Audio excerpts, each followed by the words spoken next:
Good morning and welcome to my diary update. Well, today I'm using the 4K Sony camera with the Zoom lens because I wanted to just get it out of the cobwebs for a little while.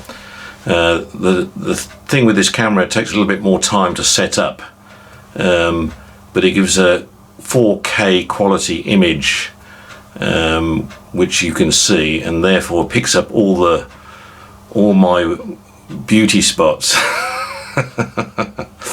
On a more serious note, you've heard me talk about the aerosol effect with coronavirus and how that the aerosol effect is the most sort of concerning part about the catching of the virus, particularly frontline staff when they are involved close quarters with patients, especially if they don't have all the correct protective clothing. A lot of studies have been conducted throughout the world. This is a particular study. I want to show you this video actually of a particular study that's been done in Japan, which shows this basic problem. They call it micro droplets. So have a look at this video.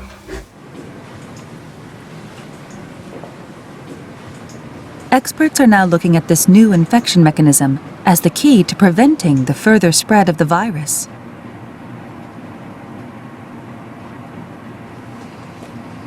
ただの会話の中で感染が広がっているとか、ある程度の距離があってもそれが広がっているような、そういった事例を見ると通常の飛沫感染だけでは説明できない、非常に小さな粒子ということでマイクロメーターの粒子、マイクロ飛沫感染とも呼べるような、そういった状況が起きたんじゃないかなというふうに考えられます。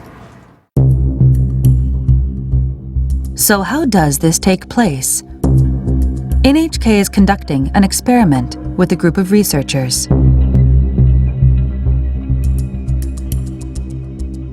はい、レーザーください。 The team will track particles in the air using laser beams and a high-sensitivity camera. This technology allows us to detect droplets as small as 0.1 micrometers wide. The experiment starts. First, sneezing.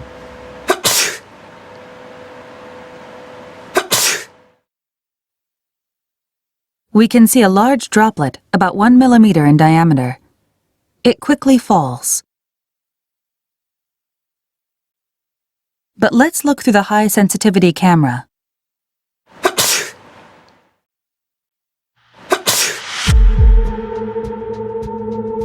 We can see small particles that seem to glitter floating through the air. These particles are all smaller than 10 micrometers, or 1/100th of a millimeter in diameter.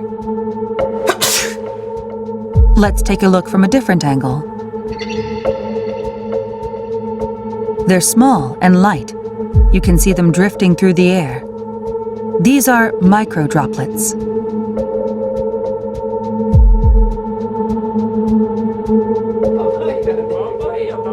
We're learning that sneezing isn't the only source of these droplets.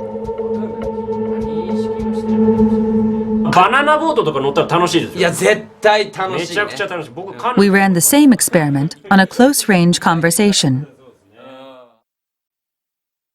People generate a lot of micro droplets when they talk loudly.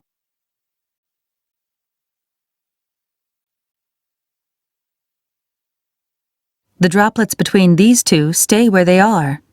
They don't drift away.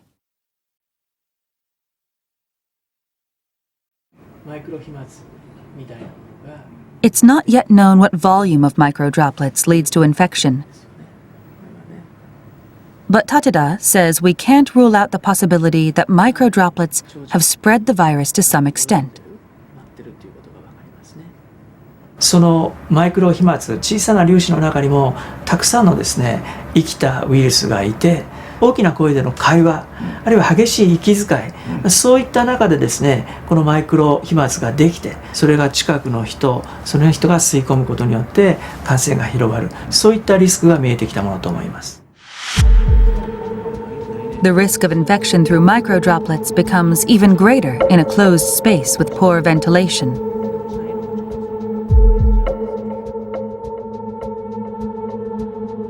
This lab is simulating the movement of microdroplets in an airtight room.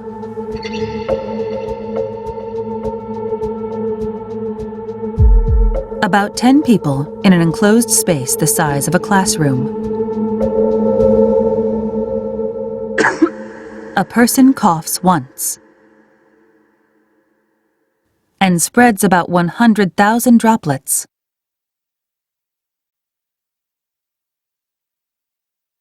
Large droplets are shown in blue and green. Most of these fall to the ground within 1 minute.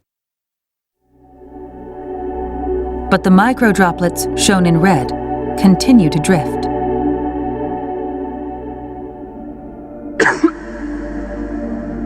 This simulation uses only microdroplets.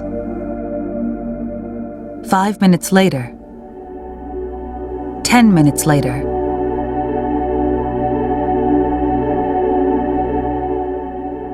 20 minutes later, the microdroplets are still floating in place. 空気がよどんでいると、つまり空気の流れがないということで、マイクロ飛沫そのものは、落ちたり、違う場所に動くことができませんので、長時間その場所にとどまるっていうことになります。But there is a way to prevent this stagnation of microdroplets. Opening windows and increasing air circulation is believed to be effective.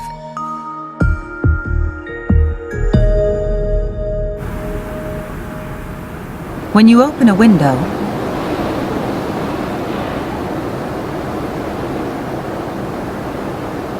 microdroplets are quickly swept away.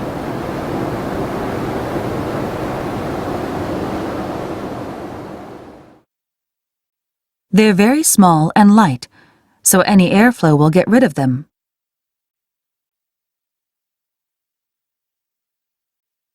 できればですね、2箇所開けて風の流れを作ってあげるということが大事。それが1時間に1回でもいいから、そういうようなことをやることによって感染のリスクっていうのはかなり下げることができるようになるんじゃないかなというふうに思います。I think that really brings home the point about certain locations we go and visit, and I'm thinking particularly in shopping locations, supermarkets, where you're in an inside location, people are passing through it. Yes, they may be 2 meters apart, and in some cases even further, because they only let people in, one at a time. As one goes in, one comes out, and it follows a process. But with this, even someone coughs or sneezes in the supermarket, it could be well before you arrive on the scene, and these little micro droplets can be in the vicinity, which is obviously something that you can't really do anything about because you can't see them. And I think and even protective masks do not give you cover in this particular case. I think it's just something else to be aware of. That's all. With regards to where you go and why limiting yourselves to going into these supermarkets for food, and I know they're necessary, it's best to avoid them at this particular point in time whenever you can. Talk to you again soon. Cheers.